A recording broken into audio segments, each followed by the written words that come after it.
021 terus kena lagi 021, 042 tambah jadi 051. Jadi lu masukin 100 juta hilang 500 ribu. Beli jual. Gua tuh bukan tipe maksimalis yang bilang kripto tuh bakal gantiin orang, bakal bayar gaji pakai kripto. Gua nggak pernah peduli begituan. Transaction speednya nggak akan pernah secepat fiat gitu. Transaksi orang akan selalu pakai fiat. Soalnya sekarang kripto tuh kayak Wild West gitu loh. Orang suka-suka aja bikin koin asik sendiri, listing sendiri. Kalau regulasi udah jelas, ini akan undang dengan SEC nanti. BlackRock kan buka jalan nih. Traditional finance uangnya bisa masuk ke sini. Dan itu kan uang yang lebih besar sebenarnya kan. Kripto kan kecil market cap-nya. Lu bisa masuk politik tuh kalau terjadi itu semua kan. Maksudnya lu udah bagus nama lu. Enggak lah, gue cocok. Gue lebih happy jadi pengusaha karena gue nggak mau hidup yang politik lah. Lebih pas jadi bohir ya. Bagus ini orang pertanyaan. Nah maksud gue contoh lu kan punya kepentingan kayak ya ayo dong kripto regulasiin dong biar gue makin cuan nih. Kayak sekarang terakhir ada bursanya. Cepetin dong biar makin cuan. Ada kepentingan lah maksud gue. Karena gini, ini poin yang bagus. Untuk sampai kita ini ada mentor gue yang ngajarin, gue gak bisa sebut namanya, tapi sampai kita ke level titik tertentu, uang tertentu, kita harus yang buka kerannya. Gak bisa lewat kalau nggak. Ada barriernya. Ya. Nah ini politik nih barriernya. Regulasi kan. Regulasi betul. Kita harus jadi orang yang ganti regulasinya untuk bisa dapetin lebih. Ya lo ataupun orang yang lu bisa suruh gitu kan. Ya whatever itu. Terus berarti mungkin aja one day kalau ada kebutuhan jadi bohir mungkin aja kan duitnya banyak gitu. Gue nggak akan bilang gak akan. Cuman kalau untuk sekarang gue nggak ada rencana gitu karena uangnya belum cukup. Satu. Kedua gue mau coba bikin pendidikan itu bisa gratis dulu aja. Jadi apa harapan lo regulasi yang dibikin pemerintah buat bikin lo makin kaya nih? Regulasi kripto kah? Regulasi ya pemerintah. So far sih menurut gue pemerintah Indonesia actually cukup cepat loh. Kripto dipajakin dan lain-lain. Pajak final lagi. Pajak itu kalau kita beli di lokal kan. Iya. Kalau di Binance nggak ada. Nggak ada. Tapi kan lu bisa belinya lokal terus lu transfer keluar ke Binance. Lu udah bayar pajak final dari sini. On-ramnya dari lokal baru pindahin keluar. Itu nggak masalah. Kalau gitu kenapa nggak beli di yang Binance aja biar nggak kena pajak gitu? Tapi lu kalau mau cariin ke lokalnya kan gue masih mau tinggal di sini. Kecuali ada beberapa orang yang nggak mau tinggal di sini, yang mau tinggal di Singapura atau di Dubai. Kalau gue sangat happy dengan Indonesia. Iya. Jadi gue akan selalu off-ramp ke fiat. Kalau gue off-ramp ke fiat, kalau gue begitu kan 30% kenanya. Meskipun lo membenci fiat ya. Gue tuh bukan tipe maksimalis yang bilang kripto tuh bakal gantiin orang, bakal bayar gaji pakai kripto. Gue nggak pernah peduli begituan. Transaction speednya nggak akan pernah secepat fiat gitu. Transaksi orang akan selalu pakai fiat. Kripto tuh kayak aset doang. Jadi kalau gue gaji karyawannya pasti pakai fiat gitu. Lu percaya kripto ya beli aja sendiri, lu orang dewasa kok, nggak perlu dipaksa. Jadi gue nggak pernah paksa orang untuk ikutin idealisme gue sana.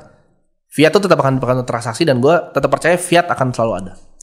Iya, regulasi apa yang lo pengen ada tambahan dari pemerintah biar makin jos ini kripto? Turunin kali ya pajak finalnya. 021 lumayan memberatkan soalnya untuk exchange ya. Kalau ditukerin ke rupiah gitu ya? Iya, soalnya kan 021 kalau lo beli 021 jual 021 dan 05 plus fee 0,10 dari exchange. 051 kan kalau lo ambil taker itu gede banget loh. Tapi itu di bawah saham nggak? Di atas jauh. Di atas saham? Saham 01 kan PP final 011. Karena beli kripto tuh 021 terus kena lagi 021, 042 tambah jadi 051. Jadi lu masukin 100 juta hilang 500 ribu. Beli jual. Itu harapan lo ya? Iya, diturun. Kalau kemarin tuh bursa tuh apa sih Tim? Maksudnya kayak IHSG bagaimana sih bursa itu? Ini gue jujur kurang tahu ya apa yang mereka mau gitu. Apa yang mereka mau dengan hal ini. Kalau saham kan jelas ya ada waktunya soalnya saham. Jadi ada clearingnya. Mereka tuh mau regulasi semua sampai clearingnya di belakang.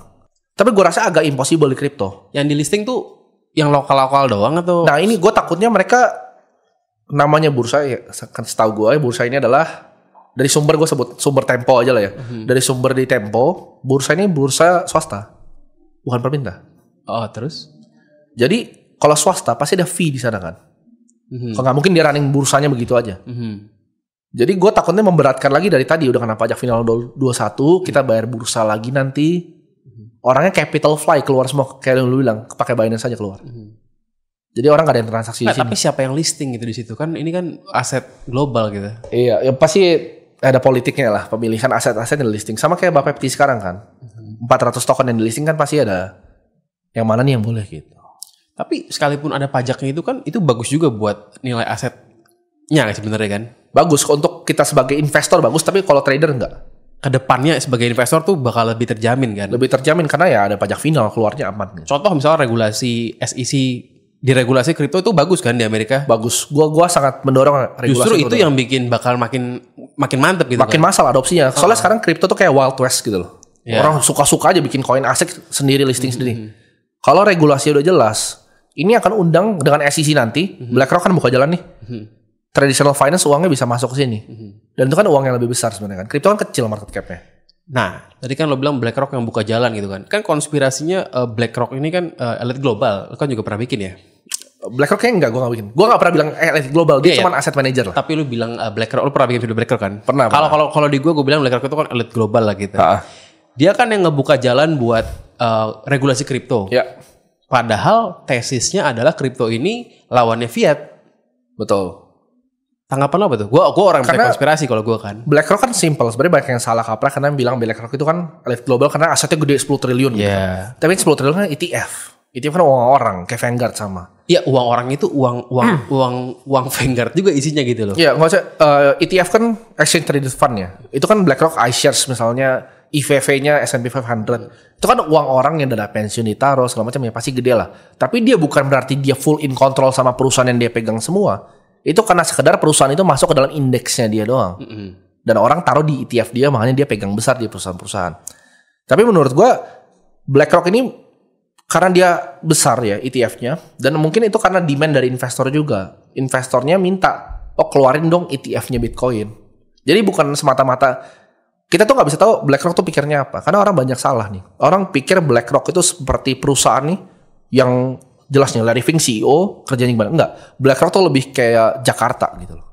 Bener ada gubernurnya, wakil gubernur, tapi kebijakan di Jakarta nggak ditentuin sama gubernur doang. Ada banyak nih yang dari luar kan. Lu pasti tahu dari atas, dari samping kiri kanan. Itu yang buat juga sama. Itu yang buat ada konspirasinya bahwa bukan Larry Fink sebenarnya bosnya gitu pasti. Loh. Bahwa di belakangnya ini kayak Jakarta kita nggak tahu siapa nih. Betul. Ada bohirnya gitu loh. Iya, ini kayak Jakarta nih BlackRock nih. Jadi keputusan dia untuk bikin ETF Bitcoin, kita nggak tahu cara kerja Jakarta tuh gimana untuk bikin suatu keputusan gitu. Kan anehnya gini, kontradiksinya gitu ya. Dia kan sebagai dia invest kan udah nyaman lah. Iya. Di yang tradisional. Kenapa dia harus ngambil yang berisiko tinggi gitu? Bukan berisiko tinggi, sekedar tambahan aja. Yang baru gitu. Produk untuk dapetin fee lebih. Yang bisa ngedisrupsi dia punya saham di bank-bank, katakanlah begitu. Sebenarnya betul, tapi kan dia kan sebenarnya gedenya pasif investing. Yang penting masuk indeksnya, ya Bitcoin kan juga pasif. Yang penting dia dapat management fee dari total aset kelolaan, dia udah happy gitu sih.